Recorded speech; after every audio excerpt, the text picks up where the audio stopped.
You have to go by the book. Well, so do I, Sparky! Exclamation mark. Back in the 90s, I was a reserve deputy sheriff in a large Texas county. We went through the same training as a regular police officer at the Sheriff's Academy, but it just took us longer to complete. We came out as full certified peace officers. Some of my classmates served their 16 hours per month unpaid duty on patrol or got their thrills kicking down doors with the warrant squad. I was a peaceful soul who sat at a desk in the county jail processing incoming prisoners with my gun in a locker at the entrance. This will come up later. I was driving one evening and entered an intersection with a short yellow light. I made it into the intersection on the yellow, but it didn't turn red until I was midway through the intersection. A city police officer decided to pull me over and started to yap at me about running a red light.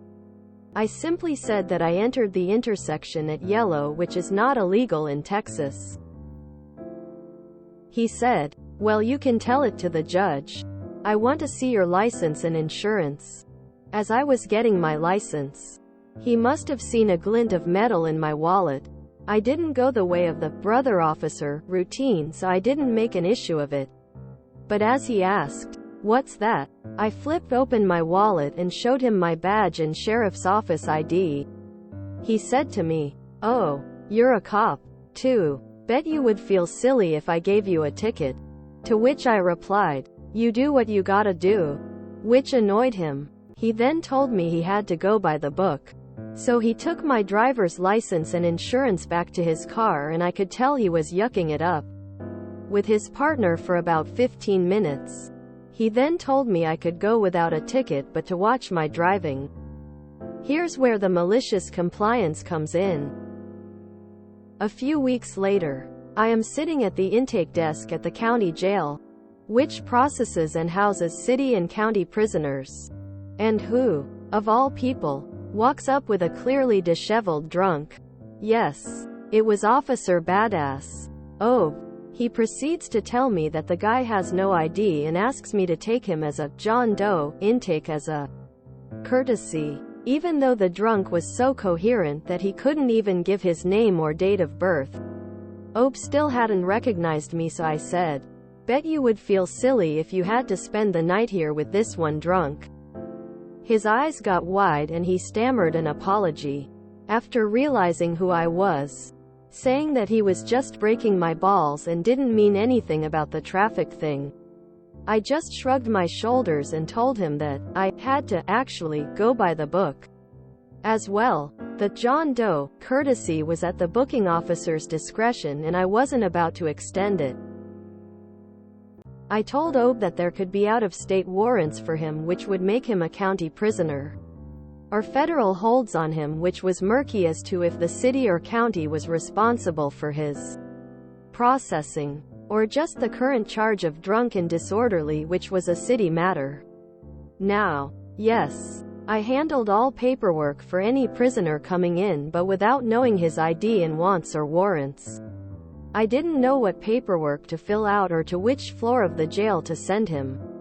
In the John Doe scenario, we just took the prisoner, stuck them in a holding cell, figured it out, then dealt with changing the paperwork and dealt with any consequences if there was a big oopsie. Later, I told Obe he would have to go to fingerprinting, get him processed to find his info, if possible. He may never have been arrested. Then when he found a positive ID to go to the warrant desk to have him run through the Texas Crime Information Computer, National Crime Information Computer, Regional Crime Information Computer, and the FBI and DIA databases. The shocked look on his face was worth the price of admission. He grabbed the supervising deputy lieutenant in charge of the shift who was walking by and wanted him to order me to take this John Doe so he can get out of there. Now I had known Lt. Danby for years, and he was even the one who convinced me to be a reserve deputy in the first place. Request was denied. Obe finally slinked back up about 4 hours later with a fingerprint card and an ID report along with a warrant check report looking very, very humble indeed. I should have felt a slight hint of shame for doing that to Obe, but there was certainly that exhilarating feeling of exacting revenge on a jerk. Am I the only dum-dum who finished the whole story waiting for the part about the gun in a locker?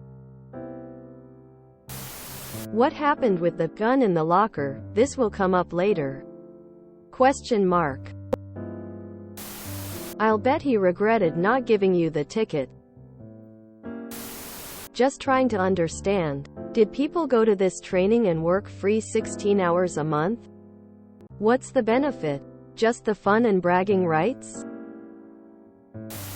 I got to be the booking officer for my grade school bully. He didn't recognize me at first.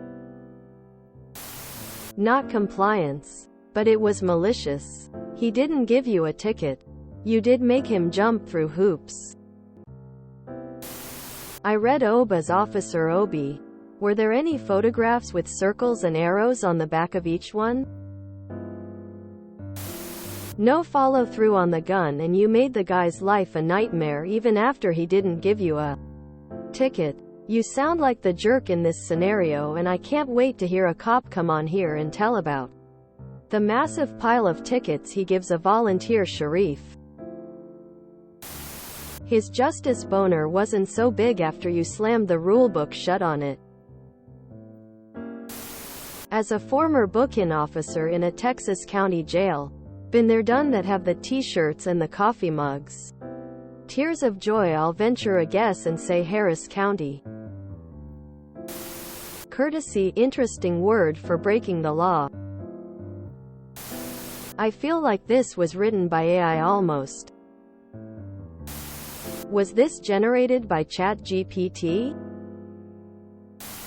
Guy gives you a break, and you cause him 5 hours of aggravation. I'm glad he's the cop person facepalming.